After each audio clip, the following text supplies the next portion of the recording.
What is going on, everybody? Mr. Z-Dog Swag here, coming to you with week 7 of the CPBA.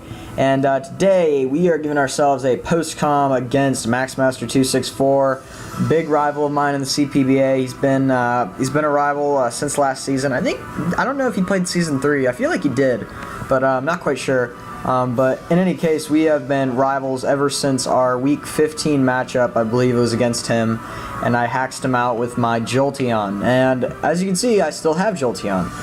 So actually, I've had it. Fun fact about me: I've had Jolteon 3 seasons in a row in the CPBA. Nobody else has taken that thing from me. I love my Jolteon. But in any case, we're gonna give you the post-com here today.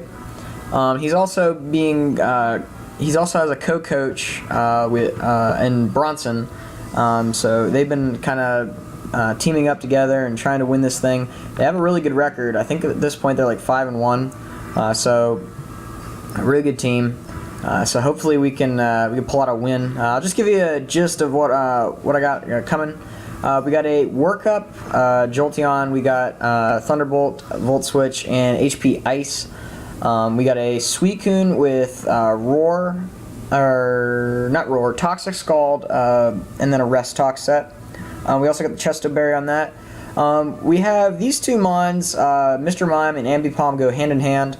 Ambipom is a agility baton passer, also with Return and Ice Punch. And Trax, who I named my, Mr. Mime, is a Nasty Plot setup with, I believe, Psyshock, HP Fire, and then Dazzling Gleam. We got Mew. It's another bulk up set. We got EQ and Knockoff with the Darkinium Z on this one, and then we got a Hazard Stack EQ Fortress. So we'll get into the match. Immediately before I started team building, I knew that Zygarde pretty much 6-0'd me. There's really nothing on my team that wants to take anything from a banded Zygarde whatsoever. Like if you look at this, like EQ like wipes me out. Like I have no resist for EQ. This thing takes it well, but it can't do anything back. So that's my problem. I gotta play around this thing. So we'll see what happens here. We'll get into it. We're gonna switch sides.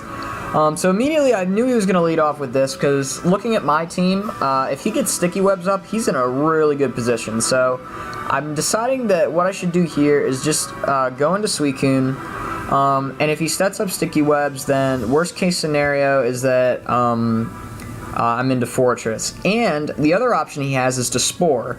Now, I have the Chesto Berry, so if he Spores me, I could care less.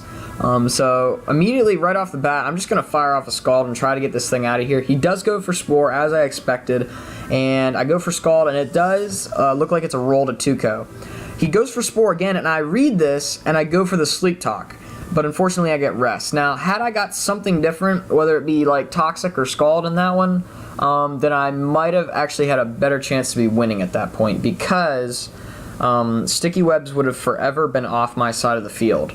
And especially since I have an Agility Baton Pass set, one thing is you Baton Pass all your stats, not just the raise stats. So if I come in with Ambipom on Sticky Webs, I'm going to be at -1 speed. So I have to do Agility twice at that point, so I can even do that. And then when I Baton Pass, something else is going to get -1 speed because it's switching into the Sticky Webs. So I go into Fortress here, expecting him to set up webs. And that's what he does. So right here I just Rapid Spin. He has no spin blockers. And this is kind of what I wanted. I was afraid of Flamethrower. He goes for the Taunt, which is fine, but I'm just going to fire off an EQ because I'd like this thing out of here. It actually does half. So that's really good. He reveals Leftovers. And I actually just double here into Jolteon, expecting his Zygarde. And I just go for the HP Ice. No, I'm not going to overpredict. But in any case, then I come out back into my into Drax here, and we exchange rocks. And rocks don't help me at all since this thing is my only Rapid Spinner. I do that here, but right here, as you can probably see, this is his Manchow. My got some bad bad connection here as usual. But this is his Mienshao, and I'm thinking, like, I did all the calcs, and I'm like, I can take a high jump kick fairly well. I can EQ this thing. I can volt switch. I have options as to what I can do.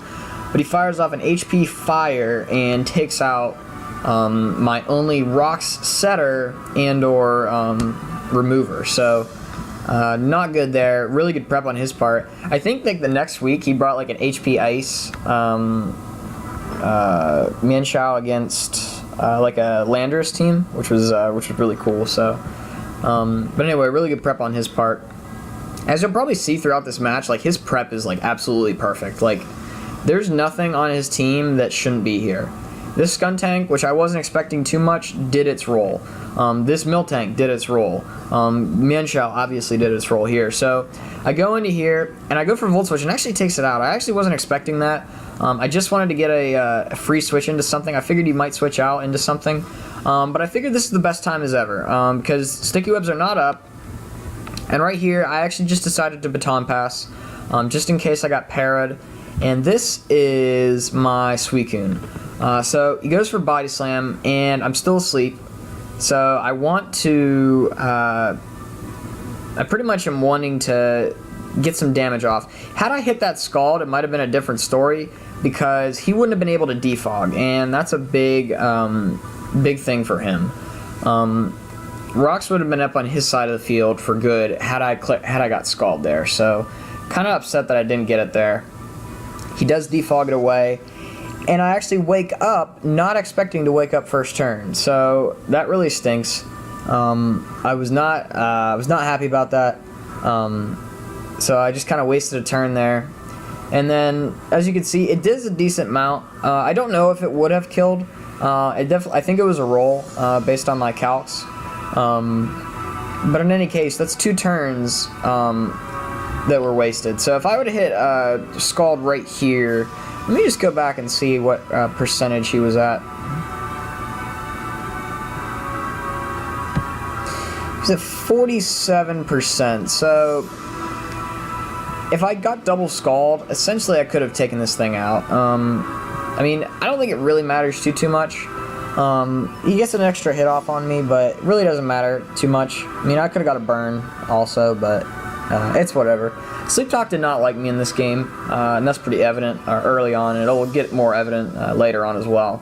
But I just decided to Scald and take this thing out. He goes back into Bob Ross, and I know what he's doing. He's setting up webs right away, and instead of just Scalding this thing, I decided to rest, which wasn't a good play on my part. I should have just Scalded because the spikes would have never gotten up. I wouldn't have had to risk Sleep Talk, and essentially there would have been no spikes on the field, which really didn't help me in the late game. So I go in here. I decide this is the best time as ever. I'm -1 speed, so I know I need to get at least 2. So right here, I just double agility. I'm getting as much speed as I can so I can outspeed Scarf, Tornadus. I ate the Body Slam. Thankfully, I don't get paralyzed. And I actually go into Mew here because I'm thinking that maybe with some bulk ups, Mew can win. But then he paralyzes me. And even though I synchronize him, that's like one of the worst things that could have happened. Because even though I'm at neutral speed right now, I don't outspeed this thing. So I'm really upset that he got that para. That really kind of hurt me. And I decided to go for the Roost here. I still outspeed this thing, obviously, because it's paralyzed as well. He's starting to hazard stack again. Goes for I go for a bulk up, and he actually gets fully paralyzed, but doesn't matter, not really. I get another bulk up, and he goes for Dark Pulse. He reveals the Dark Pulse, and I decide best time as ever. I'm gonna reveal the Black Hole Eclipse, and it doesn't kill. So he's obviously got a little bit of investment there, which really stinks. So right here, I just decide to stack off my Mr. Mime. There's not going to be any other chance, I don't think, to be able to get back into it because this thing is so low already. It's going to be taking spikes, it's going to be taking rocks, and it's also going to take webs. So it's not going to be outspeeding anything. At this point, I just fire off into... Ooh, I actually go for full switch. I think I should have HP Ice there, but just in case that Zygarde came in. But in any case, he sacks off Bob Ross, and this is pretty much where game over. I'm taking too much damage. He outspeeds me, and this thing pretty much cleans up from there. Rough game for me. I don't think my prep was good. I think he definitely out-prepped me, and most of his plays were like absolutely on par. So I don't think my prep was my prep wasn't good, and that's probably why I lost this week. Sleep Talk obviously just doesn't want to do anything for me, but he just had a really good team. His draft is arguably the best draft in the league. I believe he got power rankings #1 for the draft. So he's got a really good draft. He's really dangerous opponent. So really excited. I'm hoping we just be able to see him in the playoffs along with Bronson there. So good game, Maxmaster. Thanks for the battle. If you guys enjoyed this video, leave a like. And if you haven't subscribed already, do that so you don't miss out on any more CPBA action. I am Mr. Z-Dog Swag. Thank you guys for watching. Peace out.